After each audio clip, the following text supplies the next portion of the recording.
Nuevamente estamos contentos de compartir con ustedes en esta ocasión un tema más sobre este simposio acerca de la teología de la última generación. Estoy contento de compartir en este momento sobre un tema que es fundamental que comprendamos y entendamos, porque estoy seguro que quienes nos están mirando desean conocer y practicar la verdad. El deseo que les conlleva a sintonizar este programa, sintonizar este simposio, es justamente poder prepararse, conocer más, cómo poder estar delante del Señor cuando Él venga. Y estoy seguro de que ustedes que nos miran están porque el Señor ha puesto en su corazón ese deseo también. Tal vez haya uno que otro que tenga en su corazón el deseo de ver alguna cosa que se diga aquí en este simposio que pueda ser utilizado de una forma de discurso, discusión, de combate tal vez, pero aún aquellos que nos miran con ese propósito queremos invitarles a que recordemos de que no estamos aquí para presentar eminencias ni presentar una autoridad absoluta. Al contrario, queremos que simplemente la palabra de Dios sea la que traiga la verdad y que seamos simplemente instrumentos del Señor para otorgar las evidencias de su palabra. Quiero en esta ocasión invitarles a que también comencemos este tema importante que se titula Una cosa tengo que decirte. Y por eso vamos a pedirles que nos acompañen inclinando sus rostros para orar. Amante Padre Celestial, es Señor en esta ocasión nuevamente un privilegio estar delante de tu pueblo. Y pedimos, Señor, que tú nos puedas dar Santo Espíritu para que podamos traer tu palabra de una forma eficaz, clara, penetrante, que sea, Señor, tu palabra la que habla al corazón y traiga, Señor, ese convencimiento, esa certeza de la verdad. Rogamos que nos acompañes y que me uses de manera especial en este momento, en el nombre de Jesús. Amén.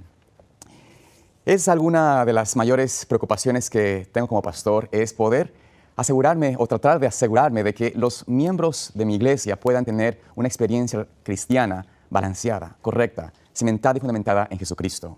Porque es muy fácil y muy común dentro del pueblo de Dios, tristemente, ver ejemplos de extremismos, personas que son fanáticas, por decirlo así, o extremistas en un lado u otro del centro de Cristo.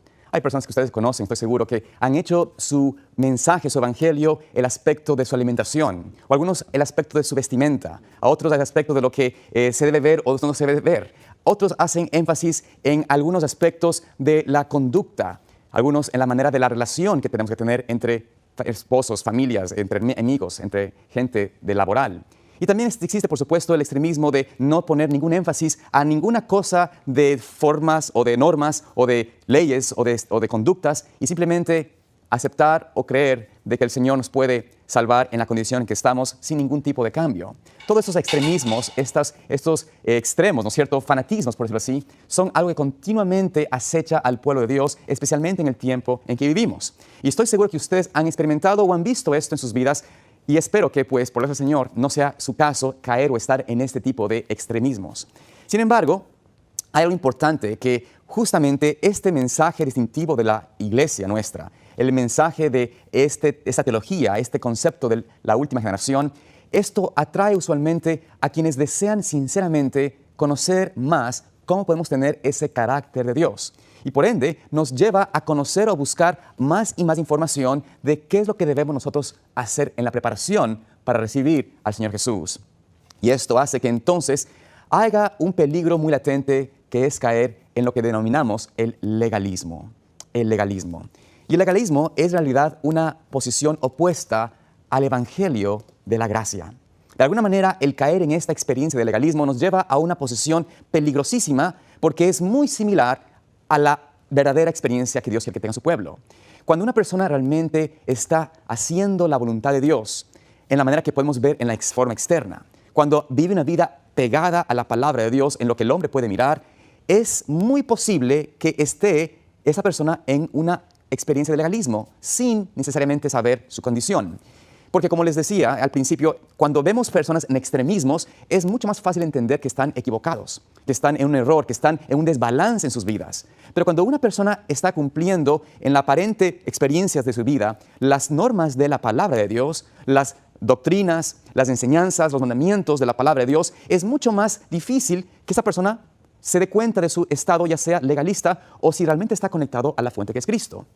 Y por eso queremos en esta ocasión tratar de hablar de ese tema, de lo que sucede con la persona o las personas o miembros de iglesia que pueden caer en esta experiencia que es tristemente también engañosa y es muy común dentro de aquellos que creemos y queremos vivir una vida santificada por la gracia de Cristo. Vayamos brevemente a un versículo que se encuentra en el libro de Juan, capítulo 8, versículo 7.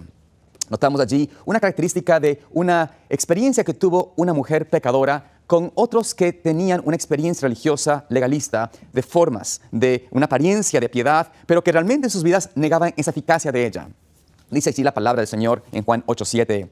Y como persistían en preguntarle, se enderezó y les dijo: el que de vosotros esté sin pecado, sea el primero en arrojar la piedra contra ella. Este pasaje de la Escritura es un pasaje muy conmovedor, muy especial. Nos presenta aquí una escena donde Jesucristo está escribiendo sobre la arena algo. Está escribiendo algo en la tierra, en la arena. Y estaban insistiéndole a Jesucristo que declare qué debía hacerse con esa mujer que se había encontrado en un momento de pecado, de transgresión, en el acto mismo, según ellos, de su infidelidad, de su adulterio. Esta mujer pecadora, por supuesto, cometió algo que no era aceptable, no era algo correcto, no era algo moral, y su inmoralidad era la razón por la cual la trajeron, según ellos, para que Jesucristo declarase si estaban bien en apedrear a esta mujer o si estaba mal en no dar a esta mujer una muerte. Ellos, por supuesto, apegándose fielmente a la ley de tratar de quitar el pecado, ¿no es cierto?, que el Señor había establecido ciertos parámetros para el pueblo de Israel, ellos asumen de que Cristo les iba justamente a tener que decir una u otra respuesta.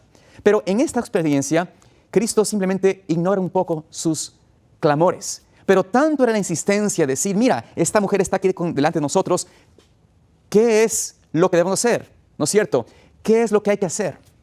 Cristo entonces les dice, declarando la palabra, ¿no es cierto? Se endereza allí, la palabra dice, y les dice: el que de vosotros esté sin pecado, sea el primero en arrojar la piedra contra ella. Una de las mayores características del legalista es la condición de criticar y censurar a otros, que no están viviendo conforme a lo que dicha persona sostiene o cree está haciendo en su vida. Y esto no solamente es para el legalista que se vive una vida de normas y de principios estrictos. Esto también sucede mucho en aquellos que, aunque no se den cuenta, también son legalistas en el otro espectro de la ecuación. Aquellos que desde sus posiciones de autoridad o quizás algunas veces desde el púlpito mismo se burlan, ¿no es cierto?, de esos hermanos extremistas. También esos son, en cierto sentido, un legalismo, porque creen que son justos declarando a otros culpables. Esta es la experiencia del legalista en sí, una experiencia donde la justicia propia hace creerse superior a otra persona. Recuerdo, por ejemplo, el caso de una madre que ella deseaba, por supuesto, sinceramente lo mejor para su hijo. ¿Cuál madre no desea lo mejor para su hijo? Eso es algo que es natural de una madre, desear lo mejor para su hijo. Pero esta madre, ¿no es cierto?, en su afán de que su hijo sea correspondido con una persona digna, a toda muchacha, amiga, amistad en su círculo mostraba y magnificaba sus deficiencias, sus errores. Esta niña no era buena porque no tenía suficiente responsabilidad en casa. Esta otra muchacha no era lo suficientemente buena para su hijo porque ella no era una chica muy espiritual. No se dedicaba mucho a las cosas del Señor. O porque tenía amigas que no eran del todo convertidas, según la madre. Y bueno, se pueden imaginar ustedes el caso. Estoy seguro que tal vez inclusive algunos pueden decir: eso, así fue mi madre. Tal vez sea el caso. Pero sea como sea, esta experiencia hizo que su hijo nunca pudiese compartir y abrirse del todo con su madre en sus deseos, sus debilidades, inclusive a quien él vería con atracción, a tal punto de que su madre básicamente apagó en su alrededor, en su esfera, posibilidades de hacerse de una esposa. Y ahora la gran preocupación de esa madre es: mi hijo no tiene una esposa. Y esto sucede usualmente porque pensamos de que nadie más está a la altura en la que uno está, que nadie más tiene el conocimiento que yo he tenido, que todos de alguna forma carecen de la experiencia que he tenido y por ende no tienen el conocimiento de Cristo y de la verdad. Esto es en sí, se podría decir, la experiencia de las personas que tienen o viven un legalismo. La Sierva del Señor nos presenta la siguiente declaración en Jueces de los Testimonios, tomo 3, la página 50 y 51. Dice allí la Sierva del Señor: la religión legal no responderá a las necesidades de esta época. Podemos cumplir todos los actos exteriores de servicio y estar, sin embargo, tan destituidos de la influencia vivificadora del Espíritu Santo como estaban destituidas de rocío y lluvias las colinas de Gilboa. Todos necesitamos lluvia espiritual y necesitamos también los brillantes rayos del sol de justicia para enternecer y subyugar nuestro corazón. Es esta la experiencia, amados amigos, hermanos que nos miran, que vemos y hemos visto, experimentamos a veces en nuestras propias vidas. Tenemos un formalismo, una experiencia externa. Hemos deseado, y deseamos de corazón, por supuesto, guardar la ley de Dios. Queremos ser de ese pueblo que pueda exaltar el carácter de Dios ante el mundo. Y está bien, por supuesto que está bien conocer la verdad, conocer los requerimientos de lo que el Señor quiere que su pueblo tenga y sea en ese tiempo final. Y a veces nos enfocamos en esa experiencia externa, una forma de poder mantener, de poder dar a otros una evidencia de que sí estoy con Cristo, pero en realidad no he recibido ese rocío, no he permitido que ese cambio espiritual, que el sol de justicia realmente suavice, enternezca, subyugue mi corazón. Y vamos a ver cómo el Señor Jesucristo, ¿no es cierto?, realmente demuestra la solución, la fórmula para que nuestro corazón, si estamos en el legalismo, si estamos en el engaño, pueda venir a la verdad y pueda entrar en una experiencia de balance, de conocer y estar cimentado en Cristo. Porque podríamos hablar, por supuesto, de los sinnúmeros ejemplos de las personas que están en un error, pero la verdad es que tenemos que dejar que Cristo nos muestre la solución al problema y realmente muestre, ¿no es cierto?, cuál es la solución a este problema tan agudo del legalismo. Dicho sea de paso, quiero advertirles lo siguiente también. En el tiempo en que vivimos y más allá en el tiempo adelante, especialmente teniendo este concepto de la última generación, habrá una acusación por el mundo en realidad, de que el pueblo verdadero de Cristo será un pueblo legalista. La mayor acusación va a ser de que exaltamos la ley sobre el Evangelio. De hecho, cuando usted va a las enciclopedias cristianas, a la definición que se da sobre el legalismo, es justamente esta teoría, es un término peyorativo o despectivo que se refiere a poner la ley sobre el Evangelio. Eso es la definición que se da. Y en el tiempo en el cual vamos a estar, cuando el enemigo levante una ley contra la ley de Dios y el pueblo de Dios escogido haga su parte de exaltar la ley de Dios como corresponde, de guardar los mandamientos de Dios como Él desea que lo guardemos, que refleje su carácter, el enemigo hará e inducirá a la gran mayoría, o mejor dicho, a la mayoría de los seres humanos que han rechazado la verdad, incluyendo todos los que conocieron esta verdad y la rechazaron, a declarar a ese pueblo como un pueblo legalista, que se pone o que pone la ley de Moisés, la ley de Dios, que ya no es innecesaria, sobre el Evangelio. Y por eso tengamos cuidado de nosotros pensar que ese término no va a ser usado contra el pueblo de Dios verdadero. Lo va a ser usado. Pero yo y tú no debemos, nosotros, ¿no es cierto? Tú y yo no debemos entrar en el engaño del legalismo que nos separa de Cristo. En esa experiencia falsa de religión que no es solución, como mencionaba la profecía, no es ninguna solución para esta época. No responde a las necesidades que tenemos en esta última generación. ¿Cuántas veces hemos visto a personas, a jóvenes, especialmente en las familias, que crecieron bajo una norma legalista, una norma de una estructura donde sus padres guardaban y minuciosamente afirmaban que ellos tenían que seguir una forma, una norma, un legalismo externo? ¿Cuántas veces hemos visto que esos jóvenes apenas pueden, salen como despavoridos al mundo, salen como pueden a entregarse a los vicios de la muerte de la carne? Todo esto es porque esa religión únicamente legal, una religión de formas externas, de liturgia, únicamente no lleva y no responde a la necesidad de esta época. Pero en el libro de Lucas, vamos a ver allí una de las hermosas formas y lecciones que Cristo usó para llevar a una persona con esa experiencia de legalismo, con el deseo sincero de ser hijo de Dios y de conocer a Cristo, pero que no tenía realmente ese sentimiento de verdad en su corazón, esa experiencia de un nuevo nacimiento con Cristo. ¿Cómo el Señor Jesús hizo posible para que este hombre pueda ser transformado? En el libro de Lucas, capítulo 7, versículos 36 al 39, leemos la historia de este hombre. Dice allí la palabra del Señor. Y uno de los fariseos le rogó que comiese con él.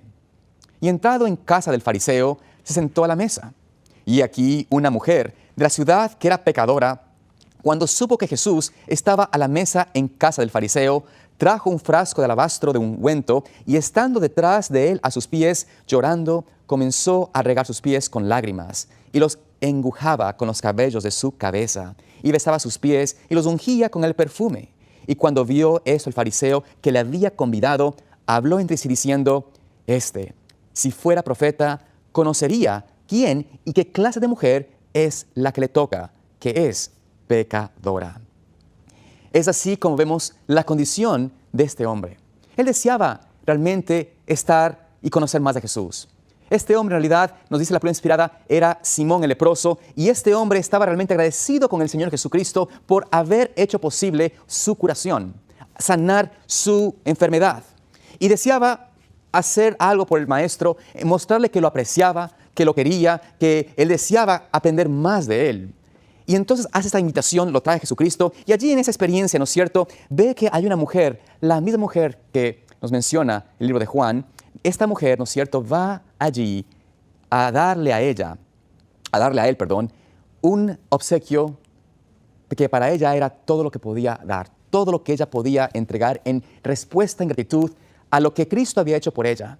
Salvarle de 7 demonios, perdonarla vez tras vez de su pecado, darle ese llamado a confiar en su gracia y su misericordia y también a no seguir en la senda del pecado, a que se aferre de Cristo que le perdonaba y le daba el poder para no pecar. Todo esto hizo posible que esta mujer, que es María Magdalena, esta mujer que nos presenta la palabra como una dama que entregó y dio lo mejor para Cristo, ella hace esto, llorando de gratitud, de amor, porque se sentía que su pecado había sido perdonado, sabía que el Maestro había dado una nueva vida a su existencia. Ella decide hacer este acto de amor por su Maestro. Pero en la condición del fariseo, de este señor, de este discípulo Simón, esto realmente fue algo que para él lo llevó a volver a su engaño, o a demostrar, mejor dicho, cómo estaba su corazón en realidad. Lo primero que dice en esa experiencia es: me parece que él no es profeta, porque si supiese qué tipo de mujer es esta, no dejaría que ella lo tocase. Usualmente, cuando nosotros tenemos una religión legal, únicamente de forma, nuestra experiencia nos lleva, o sea, el poder decir que estamos guardando los mandamientos de Dios, que estamos siguiendo las enseñanzas acerca de lo que debemos hacer en este tiempo, quizás las normas de vida, de alimentación, de vestimenta, de descanso, de la forma como nos entretenemos, lo que hacemos en nuestro tiempo libre, cosas por el estilo. Cuando tenemos esta lista de formas muy normal y natural para el corazón, no del todo entregado a Cristo, es criticar en manera inmediata a quien no hace esa experiencia, a quien no está haciendo lo que uno hace. Eso es algo tan automático, por decirlo así, que sucede, y algo que usualmente lo pensamos en la mente, en el corazón. Usted piensa a sí mismo, cuando usted ha asistido, ¿no es cierto?, a una iglesia, a una celebración, a una experiencia, a un matrimonio, por ejemplo, y usted ve algo allí que le molesta, ¿no es cierto?, que no va conforme a su sentido de conocimiento de la Escritura. ¿Qué es lo primero que usted hace en respuesta a esa condición? ¿Qué es lo que usted primero hace a esa experiencia? Dice: ay, esta persona, ¿cuánto le falta aceptar la verdad? O no es convertida, o no conoce a Cristo verdaderamente. No es una persona adventista, porque si fuera adventista no haría tal cosa. Esa es la fórmula natural del corazón de un hombre y una mujer que está en un engaño, que está cerca, sí, está cerca, porque recuerden esto, amados hermanos, de estos legalistas, por decirlo así. Recuerdan ustedes que cuando vino el joven rico y vino a Cristo, le dice: Maestro, yo quiero saber qué me falta para heredar la vida eterna. Este era el deseo de ese hombre, de este joven rico. Él quería realmente estar en el reino de Dios. Y el deseo de muchas personas que tenemos esa experiencia de legalismo es un deseo sincero. Hay un deseo real de estar delante de Dios y de ser parte de su pueblo. Pero usualmente nos llevamos a buscar, ¿no es cierto?, ¿qué más me falta? Tal vez me falta algo más. Y entonces, cuando escucho un mensaje que me habla sobre lo que me falta, trato de hacer esto y lo hago en mi propia fuerza, lo intento, lo sigo haciendo y veo que alguien no lo hace. Mi actitud usualmente es criticar, condenar al que no lo hace. El caso es de este hombre. Pero no por esto vamos nosotros a decir que los legalistas son peor pecadores que los que están en el pecado. Eso lo determina el Señor. para cada cual, ¿no es cierto? De alguna forma u otra, si la persona está sinceramente buscando al Señor, hay una respuesta hermosa de Cristo para redención, para un hombre que aunque sea legalista, aunque está en esa condición, si está buscando sinceramente a Cristo, la verdad, y quizás tú, que has caído en esa experiencia quizás en tu vida misma, y estás ahora escuchando este mensaje, tal vez el Señor te quiera ayudar a ti a encontrar la solución y encontrar el balance en tu vida que necesitas para que no te pierdas como aquellos que se entregan al mundo. Dice allí, en la sierva del Señor, en el libro, bueno, es en uno de los periódicos que tenía la iglesia. Tristemente esta cita solo en inglés. La hemos traducido, pero la cita en inglés está ahí también puesta. Es Signs of the Times, el 30 de diciembre de 1889. Ella dice allí lo siguiente: hay muchos que se perderán porque dependen de la religión legal o del mero arrepentimiento por el pecado. Pero el arrepentimiento por el pecado por sí solo no puede obrar la salvación de ninguna alma. Esa es a veces la experiencia de muchos de nosotros, que nos aferramos a una religión meramente legal, a una experiencia meramente de decir, Señor, acepto que me llames a una vida diferente y quiero seguirte, y me aferro yo a las formas y liturgias o las fórmulas o las leyes para mantener mi vida de una forma armoniosa en la forma externa. Pero en realidad no escucho la voz de Dios, y aunque me arrepiento de mis pecados, como hizo Simón se arrepintió de su pecado, ya no practicaba el pecado del pasado, es decir, hemos dejado pecados grandes, hemos dejado a un lado esas cosas que nos separaban totalmente de Dios, hemos ya avanzado en nuestra vida espiritual, hemos caminado con victorias, pero el arrepentimiento del pecado en sí mismo no es lo que nos puede realmente salvar, porque la obra de salvación es realmente una obra de transformación, una obra que nos pone en armonía, en sintonía con un carácter que es como el del Maestro, de misericordia y de justicia. Y notemos aquí, ¿no es cierto?, cómo el Señor le dice algo a Simón. Después de que Simón estaba pensando en esto, Cristo, de una forma muy sabia y prudente, articula una interrogante, una fórmula para llevar a este hombre, a Simón, del engaño de una religión legal a una experiencia viva con Cristo. El versículo 40 de Lucas 7 nos dice: entonces respondiendo Jesús le dijo, Simón, una cosa tengo que decirte. Y él le dijo, di, maestro. Les digo una cosa, como les decía, el legalista, aquel que está en el legalismo, que ha tratado de hacer las cosas del Señor, el que está intentando seguir y ha dejado a un lado las distracciones del mundo, tal vez ha cambiado su régimen alimenticio, está tratando de vivir una vida de abnegación, una vida de servicio, que se entrega por la iglesia. A ese tipo de personas, Dios les dice a ellos, una cosa tengo que decirte. Estás haciendo muchas cosas buenas.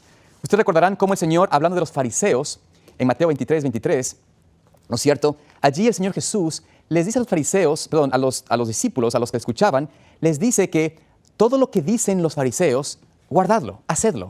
O sea, lo que dicen acerca de la ley de Dios, lo que hablan acerca de las normas del Señor, hay que hacerlas. Cristo no estaba en contra de las normas, de la ley de Dios, por supuesto que no, de lo que el Señor había estipulado como conducta para su pueblo. Él dice allí, lo que dicen ellos, háganlo. Solamente no hagan como ellos hacen, que dicen y no hacen. Esa es la gran diferencia. Pero el Señor, ¿no es cierto?, le presenta aquí a este pueblo, a estas personas como Simón, que están tratando de hacer lo que es bueno, pero que carecen de la eficacia del Evangelio, de la verdad en Cristo. Le dice, algo te falta, tengo que decirte. Así que notemos cómo el Señor quiere hablar a Simón. El Señor le dice, una cosa tengo que decirte, y él le dice, di, maestro.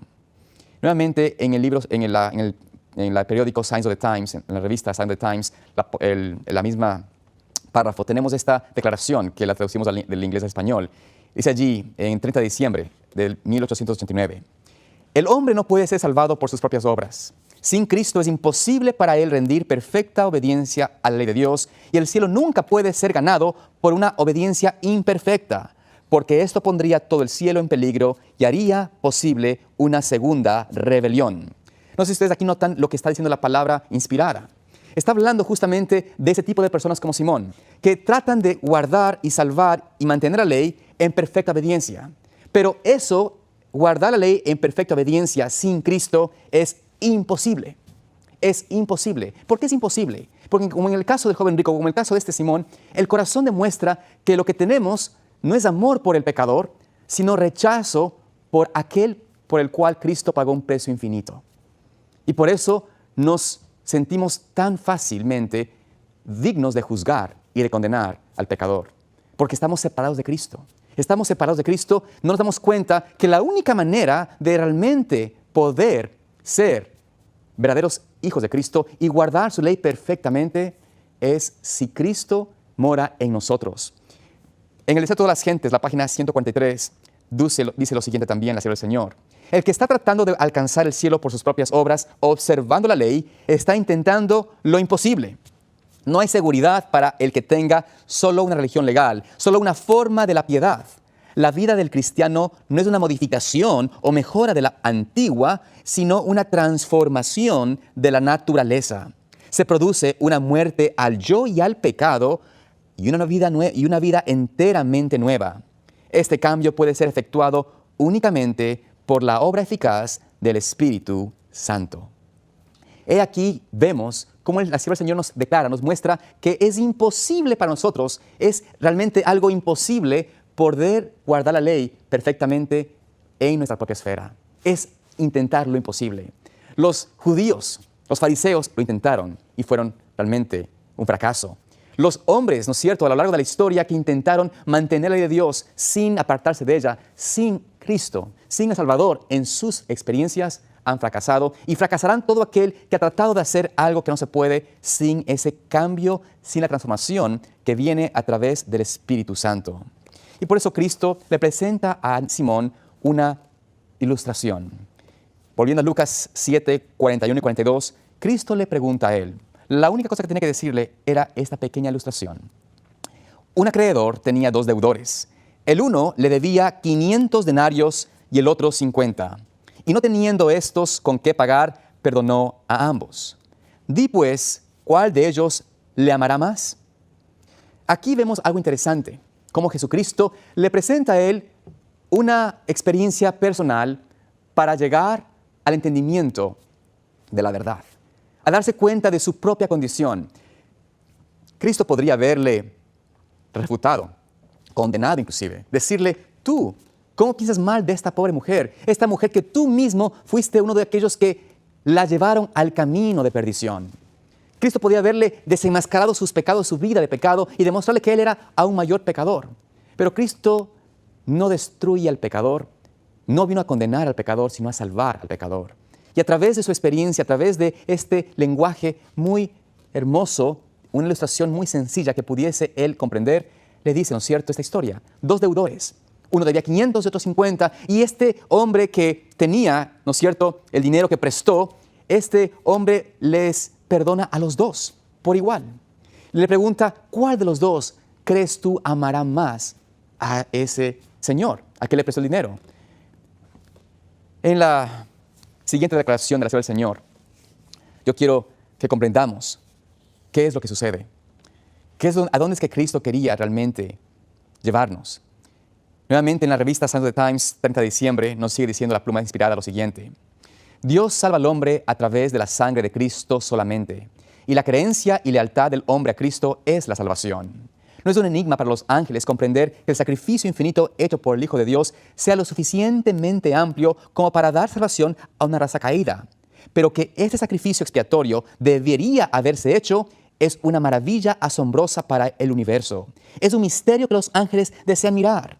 Los ángeles se asombran de la indiferencia y la frialdad manifestadas por aquellos para quienes se ha proporcionado una salvación tan grande.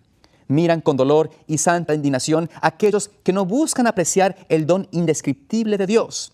En lugar de ofrecer adoración a Dios, los hombres finitos se creen capaces, sin unción divina, de determinar lo que es digno de alabanza o culpa en sus semejantes. Los ángeles, ¿no es cierto?, no es para ellos un misterio entender el plan de redención, lo que el Señor hizo en venir a salvarnos. Pero lo que les deja maravillados es ¿por qué tuvo que hacerse esto?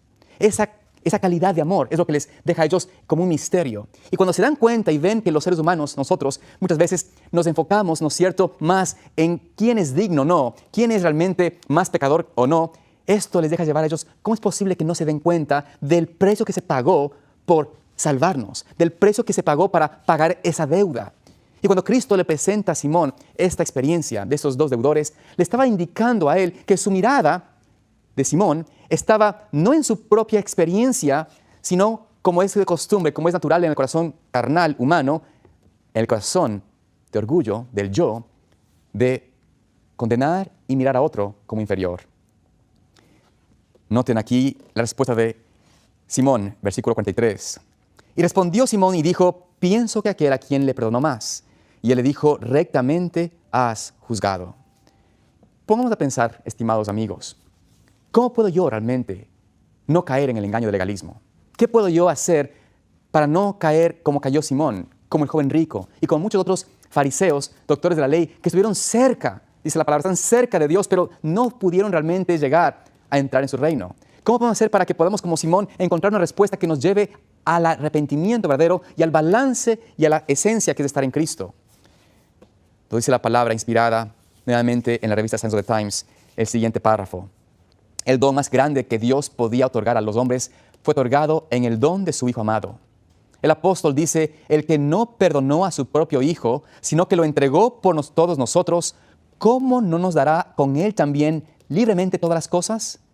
No había nada en reserva. Nunca se proporcionará una segunda libertad condicional. Si el don indescriptible de Dios no lleva al hombre al arrepentimiento, no hay nada que jamás mueva su corazón. No hay poder en reserva para actuar sobre su mente y despertar sus sensibilidades.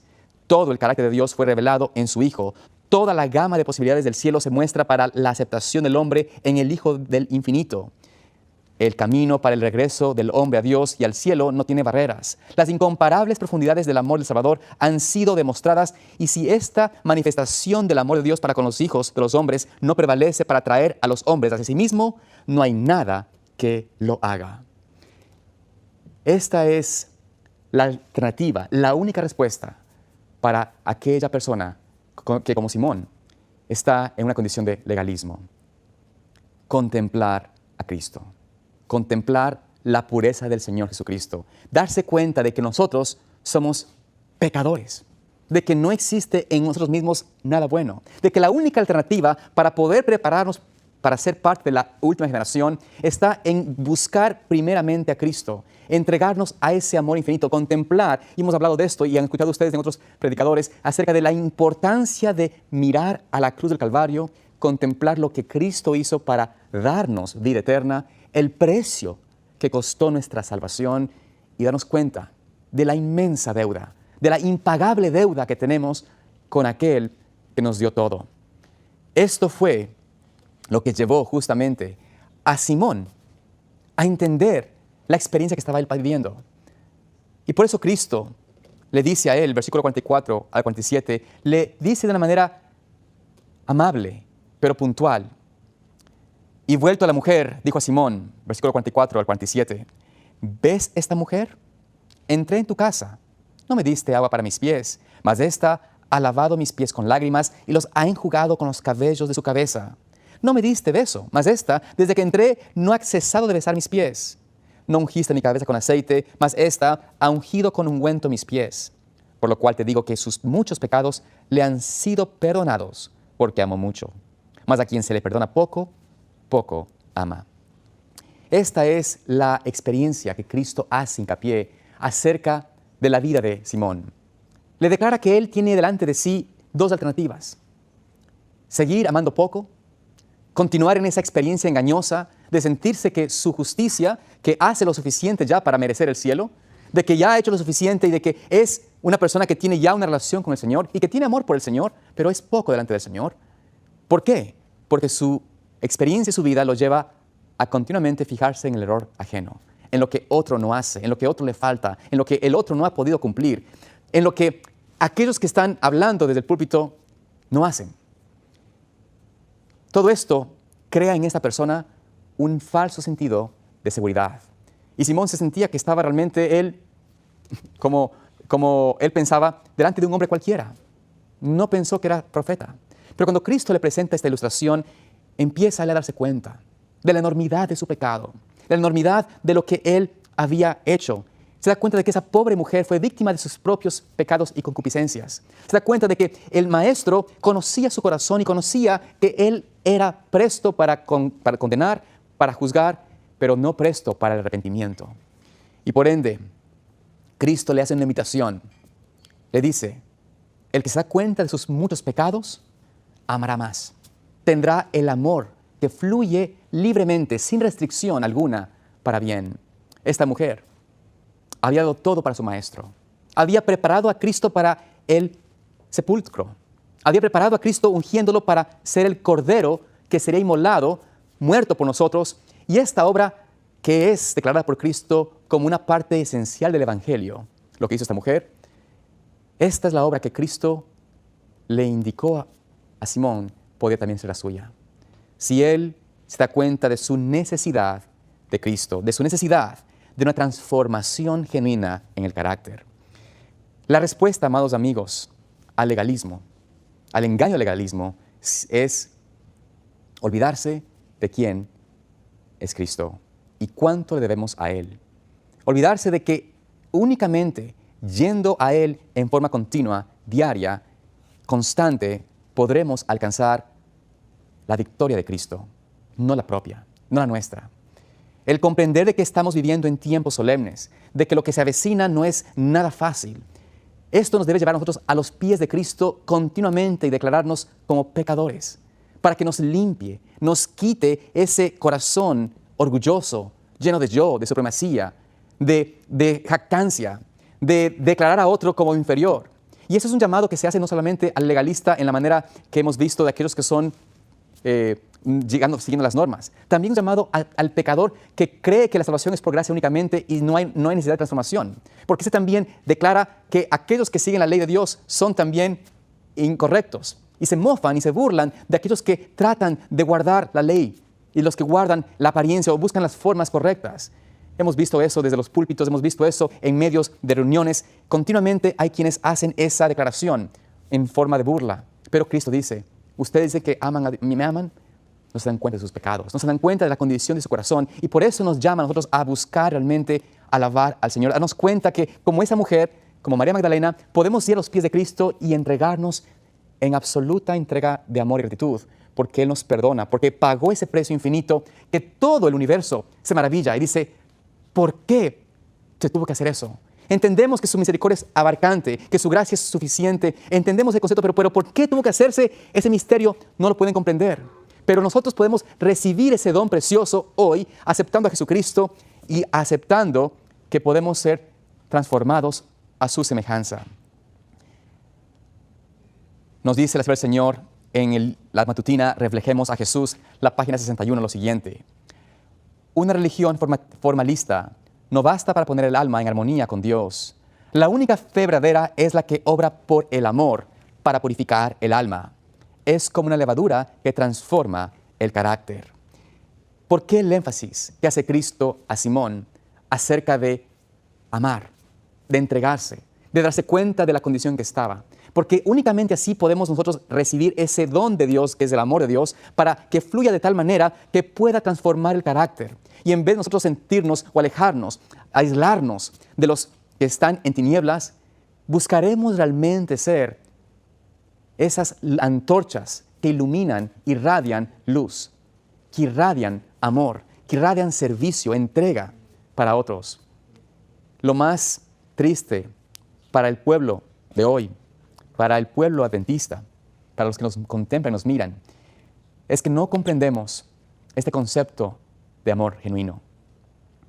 Vivimos en una experiencia continua de buscar nuestra salvación, ya sea por nuestra propia justicia, nuestras propias obras, o simplemente sirviéndonos a nosotros mismos.